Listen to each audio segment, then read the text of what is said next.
Hello friends, हमने last lecture में twisted pair cable देखी थी और टॉपिक हमने स्टार्ट कर रखा है ट्रांसमिशन मीडिया। उसके अंदर वायर्ड जो टेक्नोलॉजी है उनको हम पढ़ रहे हैं। वायर्ड हमारी क्या क्या चीज़ें हो सकती है, उसमें फर्स्ट ट्विस्टेड पेयर हमने देखी थी और उसी की कैटेगरी आज हम देखेंगे। तो सबसे पहली बात, कैटेगरी क्यों बनाते हैं इनकी केबल्स की। देखो, केबल जो होती हैं ट्विस्टेड पेयर, इनको स्पीड के हिसाब से या फिर इनकी बैंडविड्थ के हिसाब से, या ये बोल सकते हैं इनकी फ्रीक्वेंसी के हिसाब से केबल्स को अलग अलग कैटेगरी में बांटा गया है।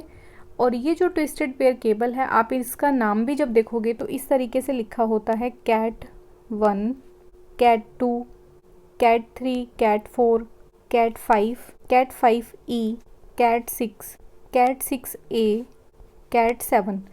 अब देखो, एग्जैक्टली इस नाम के ऊपर आपके एग्ज़ाम में कोई क्वेश्चन नहीं आएगा, बट ये टॉपिक पढ़ना इसलिए ज़रूरी है। अगर आ जाए तो हमें इनका बेसिक नॉलेज होना चाहिए, ठीक है। जो केबल्स हैं, इनकी स्पीड जो है वो टाइम टू टाइम इंक्रीज़ होती गई और हम उसकी अगली कैटेगरी लाते गए। तो स्पीड के हिसाब से, बैंडविड्थ के हिसाब से हमें इन केबल्स की काफ़ी सारी कैटेगरी मिली। अब ये कैटेगरी बनाने के लिए जो रूल्स होते हैं, जो रेगुलेशंस होते हैं, वो डिसाइड कौन करता है? उसके लिए एक संस्था है जिसको बोलते हैं EIATIA। इसका फुल फॉर्म आप ध्यान रख लेना, इलेक्ट्रॉनिक इंडस्ट्रीज़ अलायंस। ये दो संस्थाएं हैं और TIA है टेली कम्युनिकेशन इंडस्ट्री एसोसिएशन। इन्होंने जो रूल निकाला उसको नाम दिया है EIATIA 568। फिर 568A भी आया था, फिर 568B भी आया था। तो उनके अंदर अपन को इतना डीप के अंदर नहीं जाना। इस जो संस्थाएं हैं इनका आप नाम ध्यान रख लेना। और नॉर्मली ये करती क्या है, जो ट्विस्टेड पेयर केबल्स हैं उसमें भी जो UTP केबल्स हैं उनके लिए ये इनकी स्पीड के हिसाब से, बैंडविड्थ के हिसाब से इनकी कैटेगरी बनाई है इन्होंने अलग अलग। तो वो कैटेगरी बनाई किसके द्वारा गई है? EIA और TIA के द्वारा। और इन्हीं कैटेगरी के अंदर कुछ इसकी जो केबल्स हैं, जैसे ईथरनेट की हम बात करेंगे तो वो हमारे लिए मोस्ट इम्पॉर्टेंट है, डायरेक्ट क्वेश्चन आता है। उसके लिए ही हम ये सारी कैटेगरी थोड़ी थोड़ी देख लेंगे। आपको याद नहीं रहती तो कोई दिक्कत नहीं है, कोई भी याद करने की ज़रूरत नहीं है। 2-3 चीज़ें जो मैं आपको बोलूँ वो आप ध्यान कर लेना। इसमें आप एक चार्ट बना लेना, जैसे एक साइड में लिख लेना कैटेगरी, उसकी हम बैंडविड्थ देखेंगे और ये देखेंगे कि वो कितना स्पीड से डेटा को ट्रैवल करवाती है और उसका एप्लीकेशन कहाँ पे है, मतलब उस केबल का हम यूज़ कहाँ पे करते हैं। यहाँ पे आपको सबसे पहले क्लियर होना चाहिए बैंडविड्थ क्या होती है। बैंडविड्थ आप ये मान लो कि जैसे ये कोई वायर है आपकी, इस वायर के अंदर आप 1 सेकंड में कितना डेटा भेज सकते हो। फॉर एग्ज़ाम्पल, वायर का एग्ज़ाम्पल नहीं लेके हम रोड का एग्ज़ाम्पल लेते हैं। हमारे पास ये रोड है, एक तरफ से साधन यूँ जाता है, दूसरी तरफ से साधन इस तरीके से जाता है। और अगर बड़े से बड़े साधन की बात करें, अगर दोनों साइड में ट्रक चल रहे हैं, जैसे एक ट्रक यहाँ पे चल रहा है और दूसरा ट्रक यहाँ पे चल रहा है, तो रोड की चौड़ाई सिर्फ इतनी है, एक बार में सिर्फ 2 ट्रक ही पास से निकल सकते हैं। हम ये बोलेंगे कि ये कौन सी रोड है? ये 2 लेन रोड है। यहाँ पे एक बार में 2 व्हीकल बराबर में निकल सकते हैं, तो कोई दिक्कत नहीं है। वैसे ही एक वायर के अंदर से कितना डेटा 1 सेकंड में जा सकता है उसकी हम बात करेंगे, वो होती है बैंडविड्थ, कि 1 सेकंड में आपने कितना डेटा ट्रांसफ़र कर दिया। अब डेटा की गिनती कैसे करेंगे? आपने 1 MB डेटा भेज दिया, 1 KB डेटा भेज दिया, किलोबाइट, मेगाबाइट, या फिर आपने बिट के अंदर भेज दिया, 64 बिट डेटा भेज दिया, है ना। तो उसकी गिनती कैसे भी करके हम कर सकते हैं, बट आपको ये ध्यान रखना है 1 सेकंड में हम जितना भी डेटा इसमें ट्रैवल करवाएंगे उसे बोला जाता है उस वायर की बैंडविड्थ। और ना तो आपसे वो बैंडविड्थ का क्वेश्चन पूछेगा, ना हमें इसकी टेक्निकलिटी में जानना है, हमें बस इनके वर्ड मीनिंग पता होने चाहिए। और ये आप अपनी लैंग्वेज में कॉपी में कहीं पे भी लिख लेना, जो भी अलग अलग वर्ड आपको लगे ना। जैसे कल भी हमने बात की थी, क्रॉस टॉक जो होती है, इलेक्ट्रोमैग्नेटिक जो इंटरफेरेंसेज हैं वो हमने देखे थे। तो ऐसे जो वर्ड्स होते हैं उनको आप अपनी बिल्कुल बेसिक लैंग्वेज में, आप अपनी लैंग्वेज में आसान तरीके से लिख लें, ताकि आप जब भी टॉपिक को रिवाइज़ करो तो उन शब्दों में कुछ नहीं रखा हुआ, बहुत ही ईजी से शब्द हैं, बस हमें इनके मतलब पता होने चाहिए थोड़े थोड़े। कैटेगरी देखो, सबसे लोअर कैटेगरी कैट 1 से हम स्टार्ट करते हैं। कैट 1 और कैट 2, ये जो दोनों केबल्स थी, जैसे कैट 1 में तो जो बैंडविड्थ थी वो है 400 किलो हर्ट्ज़, और कैटेगरी 2 के अंदर जो वायर थी उसमें थी 4 मेगा हर्ट्ज़।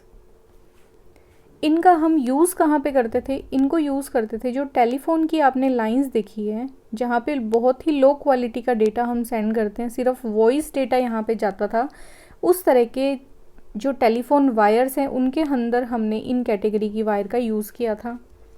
देन बात करेंगे कैटेगरी 3। ये जो कैटेगरी 3 वायर है इसकी बैंडविड्थ तो है 16 मेगा हर्ट्ज़, और ये आजकल हम यूज़ करते हैं हमारी टेलीफोन लाइंस के अंदर, जिससे हमें एक अच्छी क्वालिटी की वॉइस मिल जाती है। और इसकी जो स्पीड है वो भी कितनी है? 16 Mbps। ये यूनिट होती क्या है? मेगा बिट पर सेकेंड। कि आप एक सेकेंड में 16 मेगा बिट डेटा को ट्रांसफ़र कर रहे हो।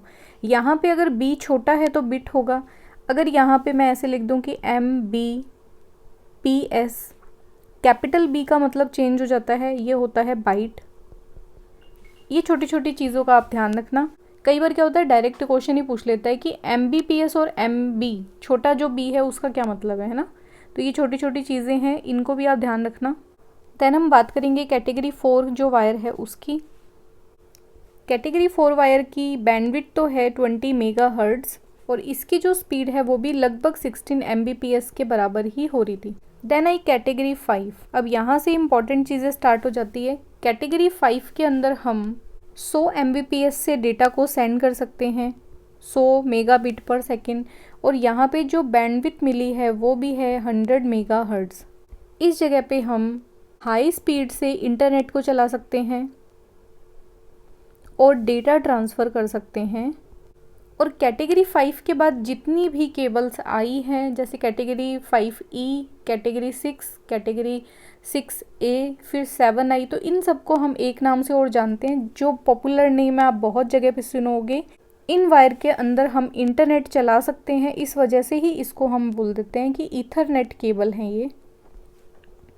और ये नाम आप काफ़ी जगह सुनोगे। हम नेटवर्क को पूरा करेंगे तो हम डायरेक्ट कैटेगरी 4 या ट्विस्टेड पेयर केबल का नाम यूज़ नहीं करके डायरेक्ट ये बोलते हैं कि ईथरनेट केबल। और ये यूज़ कहाँ पे ली जाती है? लोकल एरिया नेटवर्क के अंदर।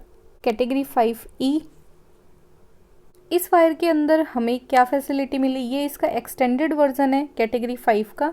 हाई स्पीड के अंदर हम इंटरनेट को चला सकते हैं, थोड़ी हमें स्पीड थोड़ी और फास्ट मिली। यहाँ पे स्पीड आप देख सकते हो 1000 Mbps। तो जैसे हम यूनिट को मेजर करते हैं 1 GB में कितने MB होते हैं, तो हमें पता है 1024 MB होते हैं 1 GB में। उस तरीके से लगभग इसकी स्पीड कितनी हो जाती है? 1 Gbps, 1 Gbps की ये स्पीड देता है। कौन सी कैटेगरी है? 5E। और आज जब हमें 1 Gbps की स्पीड की अगर इंटरनेट कनेक्शन चाहिए तो हम इस कैटेगरी की केबल का यूज़ करते हैं। इसकी बैंडविड्थ होती है 100 मेगा हर्ट्ज़। नेक्स्ट हम बात करेंगे कैटेगरी 6 की। 6 के अंदर देखो बैंडविड्थ जो है वो इंक्रीज़ हो जाती है, 250 मेगा हर्ट्ज़ की बैंडविड्थ मिलती है, स्पीड भी इंक्रीज़ हो जाती है। कैटेगरी 6A में भी बैंडविड्थ ज़्यादा होती है और फिर इसकी स्पीड भी इंक्रीज़ हो जाती है। देन हम बात करेंगे कैटेगरी 7 की। कैटेगरी 7 जो लेटेस्ट टेक्नोलॉजी है, इसके अंदर हमें बैंडविड्थ मिलती है 1 गीगाहर्ट्ज़ की। मतलब आप एक साथ में कितना डेटा ट्रांसफ़र कर सकते हो? 1 गीगा। और ये जो तीनों कैटेगरी हैं, इन तीनों कैटेगरी के अंदर स्पीड इतनी ज़्यादा क्यों होती है? तो देखो केबल्स हमने ट्विस्टेड पेयर 2 तरह की देखी थी। अनशील्डेड ट्विस्टेड पेयर केबल, जिनकी कैटेगरी की ही हम बात कर रहे हैं, और दूसरी कैटेगरी थी शील्डेड ट्विस्टेड पेयर। तो अगर हम बात करेंगे कैटेगरी 6, कैटेगरी 6A और 7 की, तो ये वाली वायर्स हमें शील्डेड ट्विस्टेड पेयर में मिल जाती हैं। इनको एक्स्ट्रा प्रोटेक्शन दी जाती है, इनके अंदर ऊपर एक मेटल या फॉइल कवर होता है, डबल कोटेड के अंदर ये कवर्ड होती है, एक्स्ट्रा सिक्योरिटी प्रोवाइड करवाती है, ज़्यादा एक्सपेंसिव होती है UTP के अकॉर्डिंग। ये सारी चीज़ें हमने लास्ट वीडियो में देखी हैं। तो ऊपर की जो कैटेगरी है, category 1, category 2 normal telephone wires के अंदर यूज़ ली जाती थी। आजकल जो हम यूज़ करते हैं कैट 3, आपसे कोई नहीं पूछेगा इनके नाम, इनके टाइप्स। ध्यान रखने वाली चीज़ हो जाती है स्टार्ट कहाँ से, कैटेगरी 5 से। कैटेगरी 5 के बाद में जितनी भी वायर्स आई हैं इनको हम ईथरनेट केबल बोलते हैं अपनी नॉर्मल लैंग्वेज में। लोकल एरिया के अंदर ये यूज़ की जाती है, इस वजह से इनको लोकल एरिया के अंदर यूज़ होने वाली केबल्स भी बोला जाता है। ईथरनेट में भी अगर आपको बिल्कुल हाई स्पीड का डेटा चाहिए, हाई स्पीड के अंदर इंटरनेट चलाना है, डाउनलोडिंग अपलोडिंग स्पीड आपको बिल्कुल फास्ट चाहिए, तो हम STP केबल्स का यूज़ करते हैं। बट कैटेगरी 5 और कैटेगरी 5E के कंपेयर में ये वाली जो कैटेगरी है 6, 6A और 7, ये बहुत ज़्यादा कॉस्टली हो जाती हैं इनके कंपैरिजन में। इन चीज़ों का हमें थोड़ा थोड़ा ध्यान रखना है। ये IE 2018 के अंदर क्वेश्चन पूछा गया था। आपको आइडिया हो जाएगा कि हम जिस तरीके से चीज़ें पढ़ रहे हैं वहाँ से किस तरह क्वेश्चन पूछा जाएगा। यहाँ पे क्या बात पूछ रहा है कि ईथरनेट जो है वो किसका एक अलग नाम है, इन चारों में से किसको हम ईथरनेट बोलते हैं। ठीक है, जो अभी हमने बात की थी same as it is question लिया गया है ये। तो क्या मैन को हम बोलते हैं, मैन मतलब मेट्रोपॉलिटन एरिया नेटवर्क, ये सब चीज़ें हम पढ़ेंगे।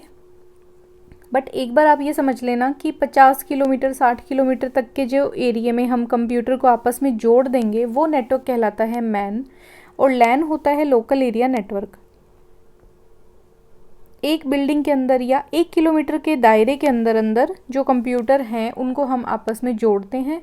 इसकी लिमिट है कि सिर्फ 1 किलोमीटर एक बिल्डिंग या फिर एक कैंपस में ही ये लिमिटेड कंप्यूटर्स को आपस में जोड़ सकता है। तो यहाँ पे ईथरनेट किसका नाम है, तो जब भी हम लोकल एरिया नेटवर्क की बात करते हैं यहाँ पे हम ट्विस्टेड पेयर केबल्स का यूज़ करते हैं, और उन केबल्स को हम ईथरनेट केबल भी बोलते हैं। इस वजह से लैन को एक अदर नाम है जो है ईथरनेट के नाम से भी जाना जाता है। ठीक है, कितना घुमा के क्वेश्चन पूछा, इसमें लैन मैन वैन भी दे दिया और साथ में इसने ईथरनेट का भी डाल दिया, और ईथरनेट भी किस केबल को बोलते हो ये भी आपको पता होना चाहिए। अब ये जो क्वेश्चन आप देख रहे हो ये पूछा गया है दिल्ली स्टेट के अंदर कंप्यूटर टीचर की जो भर्ती होती है उस एग्ज़ाम में 2018 के अंदर ये एग्ज़ाम में पूछा गया था। इनमें से कौन सा कनेक्टर है जो UTP केबल के अंदर यूज़ किया जाता है। UTP केबल मतलब अनशील्डेड ट्विस्टेड पेयर केबल। ठीक है, डायरेक्ट क्वेश्चन आया हुआ है। और ये जो क्वेश्चंस हैं जैसे अपने राजस्थान में ये पहली बार हो रहा है एग्ज़ाम, तो मोस्टली चांसेस है जो पॉपुलर क्वेश्चन है वो पूछ लेते हैं। बहुत सारे एग्ज़ाम में से क्वेश्चन को उठा के डायरेक्ट पूछ लिया जाता है, तो इन क्वेश्चंस को भी हमें लेके चलना है, साथ में प्रैक्टिस करनी है, और साथ में जो कंटेंट आप पढ़ रहे हो आपको पता होना चाहिए उसमें से क्वेश्चन आएंगे कैसे। ठीक है, तो ऐसा कौन सा कनेक्टर है जो unshielded twisted pair cable use करती है। इसमें मैंने आपको बताया था 2 कंप्यूटर हैं, उन दोनों कंप्यूटर के बीच में हमने UTP मतलब अनशील्डेड ट्विस्टेड पेयर केबल को हमने लगा रखा है। बट ऐसे थोड़ी ना होता है कंप्यूटर के पास ले जाके वायर को छोड़ दिया, तो उसे कनेक्ट करने के लिए एक कनेक्टर भी होगा। उस कनेक्टर का नाम हमने बोला था RJ45 कनेक्टर। इसका करेक्ट आंसर हो जाएगा ऑप्शन नंबर बी। और एक ही एग्ज़ाम में ट्विस्टेड पेयर केबल के ऊपर ही 2 क्वेश्चन पूछे गए थे दिल्ली बोर्ड के अंदर, वही एग्ज़ाम 2018 के अंदर कंप्यूटर टीचर की भर्ती वाला था। इसमें पूछा गया जो ट्विस्टेड पेयर केबल होती है वो जब डेटा को ट्रांसफ़र करेगी सिग्नल के फॉर्म में, तो वो सिग्नल किस फॉर्म के अंदर होता है, उस सिग्नल का क्या स्ट्रक्चर होता है। क्या वो सिग्नल लाइट की तरह दिखता है या लाइट की फॉर्म में होता है, या फिर इंफ्रारेड लाइट के फॉर्म में होता है, या रेडियो वेव्स की फॉर्म में होता है। तो हमने जब इस टॉपिक को ही शुरू किया था तब भी बात की थी ट्रांसमिशन जो मीडियम है, ट्रांसमिशन मीडियम के हमारे पास 2 तरीके हैं। एक हम वायर के थ्रू डेटा को ट्रांसफ़र करवाते हैं, दूसरा हम वायरलेस तरीके से डेटा को ट्रांसफ़र करवाते हैं। तो रेडियो वेव्स हो गई, इंफ्रारेड वेव्स हो गई, लाइट हो गया, सैटेलाइट की तरफ से हो गया, वो तो सब टेक्नोलॉजी वायरलेस के अंदर आती है। और वायर के अंदर हमने टाइप्स देखे थे वायर के, twisted pair cable, optical fibre cable, coaxial cable. उनमें ट्विस्टेड पेयर की ये बात कर रहे हैं। ट्विस्टेड पेयर में हम इलेक्ट्रिक जो सिग्नल होते हैं, डेटा को इलेक्ट्रिकल सिग्नल की फॉर्म में हम भेजते हैं। ठीक है, यहाँ पे करेक्ट आंसर हो जाएगा ऑप्शन नंबर सी। तो अब आपको अच्छे से आइडिया हो गया होगा इस टॉपिक में से कैसे क्वेश्चन आएंगे, आए हुए हैं। और नेटवर्क एक ऐसा टॉपिक होता है, ये चीज़ें हम क्या करते हैं, टेक्निकल वर्ड्स का इनमें बीच में यूज़ कर लिया जाता है, तो इसको हम थोड़ा अवॉइड कर लेते हैं, पढ़ते नहीं है या ये चीज़ें हमें समझ नहीं आ पाती। और है कुछ भी नहीं, आप जो नॉर्मल वर्ड्स हैं जो आपको नहीं समझ आए, आप अपनी भाषा के अंदर उसको लिख लो और जब भी आपको टाइम मिले उनको रिवाइज करते रहो नोट्स को। बाकी आपको क्वेश्चन अटेम्प्ट करने में आपको लगा ही नहीं होगा, बहुत ही ईजी लगे होंगे ये क्वेश्चंस, बट अगर डायरेक्ट हम करेंगे तो ये क्वेश्चन हमारे गलत हो सकते हैं। ठीक है, तो इन सब चीज़ों का हमें ध्यान करना है। वीडियो आपको कैसा लगा है आप मुझे ज़रूर बताएं। चैनल सब्सक्राइब करें, अपने फ्रेंड्स के साथ में शेयर करें। मिलते हैं नेक्स्ट वीडियो में नेक्स्ट टॉपिक के साथ में। Thanks for watching.